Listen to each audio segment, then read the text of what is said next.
All right, in this video, I'm going to answer a good question people usually bring up. And that is the difference between an old school 5200 C series Vitamix versus something like a G series or Ascent. Now, the 5200 is a 2 horsepower motor, and you have the G series and the Ascent series, and they're 2.2s. The Explorian is also 2 horsepower, but it's a more modernized version of the 5200. Differences being that instead of an on-off and a variable and a high-speed switch, it's basically the same setup as a 7500 here, which is a start-stop switch and a pulse feature. Well, the question was, because I showed a video of my first blend with the 5200, and they said that they jumped with the increase in power. And that's due to the machine being ramped up to speed 10 and then going from variable to high speed. Well, speed 10 is about 20 some odd thousand RPM on the 5200. And when you go to high speed, it overrides the variable switch and it goes to 37,000 RPM. And that's what gives the 5200 its power on a 3-inch blade.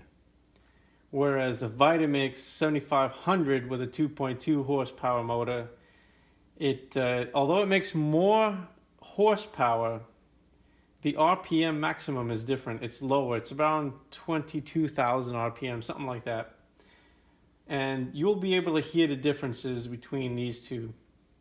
Now, a lot of people say, oh, well, the new Vitamixes are quieter and they don't make so much noise.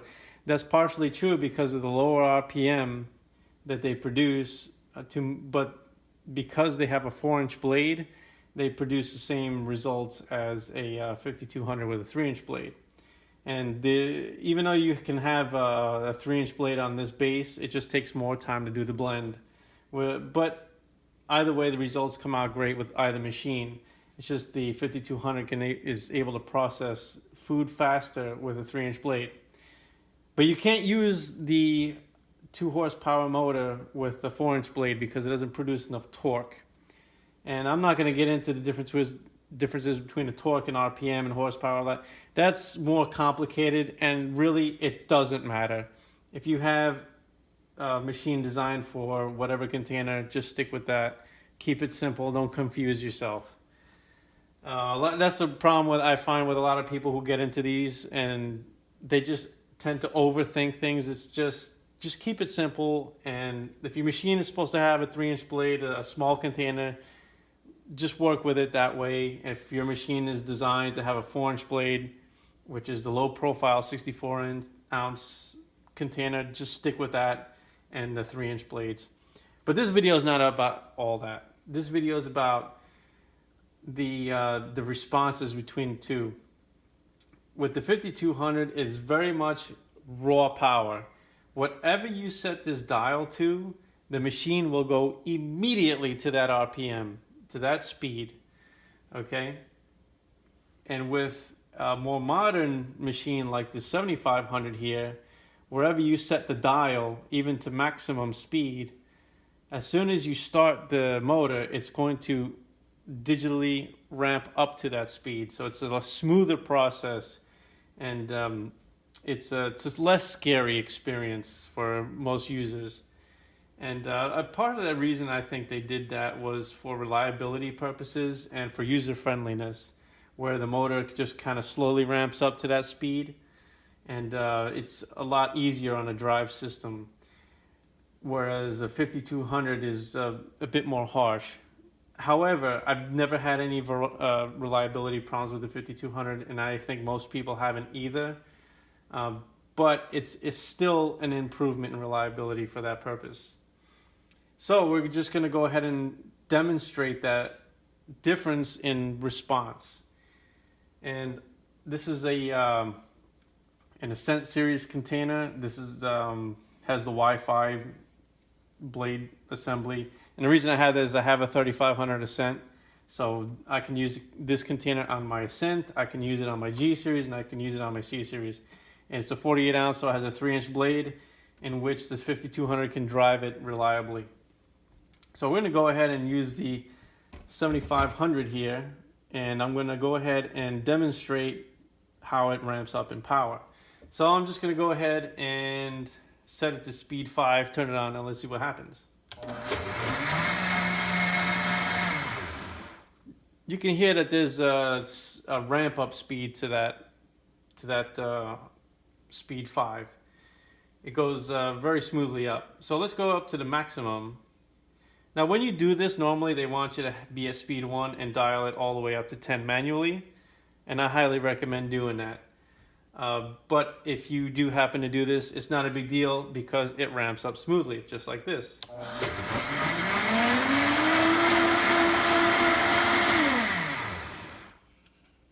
See how it ramps up smoothly all the way to the max power? Now let's do the same test on the 5200. I haven't used this one in about a year. So I'm going to dial it to about speed 6 because it's about more or less the same.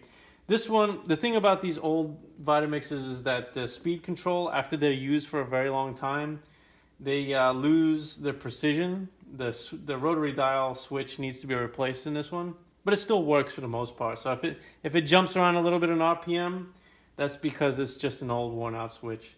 But I'm going to flick it on, you're going to see how fast it goes right up to that speed.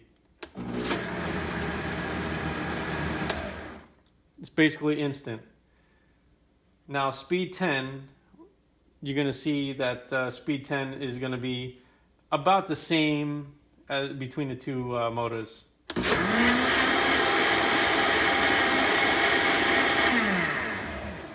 You hear that? It goes straight up to that speed. Now we're going to go from 0 to high speed. Now I'm going to demonstrate what that difference is. So we're going to go to speed 7 and then go to high, and you'll see the difference.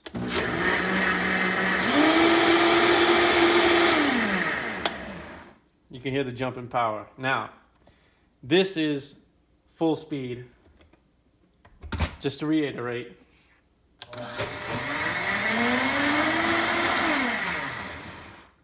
Zero to full speed there, and now this is full speed on the 5200. See the difference? That's why I like this one the best. It's a personal preference for me. It doesn't mean any performance difference. I just like the way it just is instant Vitamix power.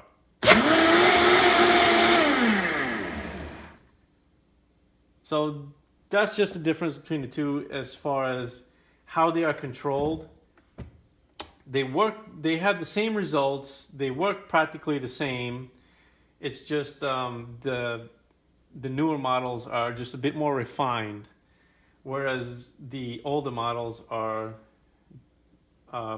just pure raw power. As soon as you set them to wherever they go, it's just going to go right to that RPM. And like I said, the 5200 for me is a personal favorite. This is my very first Vitamix machine, and yeah, it's definitely done a lot of heavy duty. It's been blending for me for every single day, multiple times a day for a number of years until I got this 7500. And the only reason I got this was just because it's a little bit quieter. But in practice, the motors themselves, there is a sound difference. You can hear it where, like I said, the newer ones have a better acoustic sound system and they have lower RPM. And the old school are more, they don't have as much sound in them, material in them, design, and they spin higher RPM. But in practice, just a quick note to finish this video, in practice, the reality is the sound of the blade hitting the food is what makes the most noise. Like, I mean, really, is it that big a difference?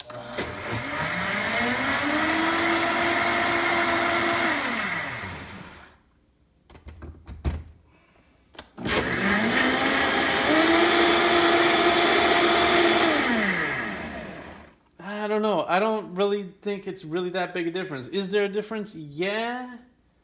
But in reality, Not really. High performance blending is going to make noise. That's just the way things are. All right, so that's the differences between how a 5200 and a more modern Vitamix sounds in as far as the way they perform. But like I said, don't overcomplicate things. They both produce the same exact results. The times may be a little bit different in terms of the recipes. You might have to blend for a few more seconds on one of these, but other than that, the Vitamix blend is the Vitamix blend. And that's it for this video.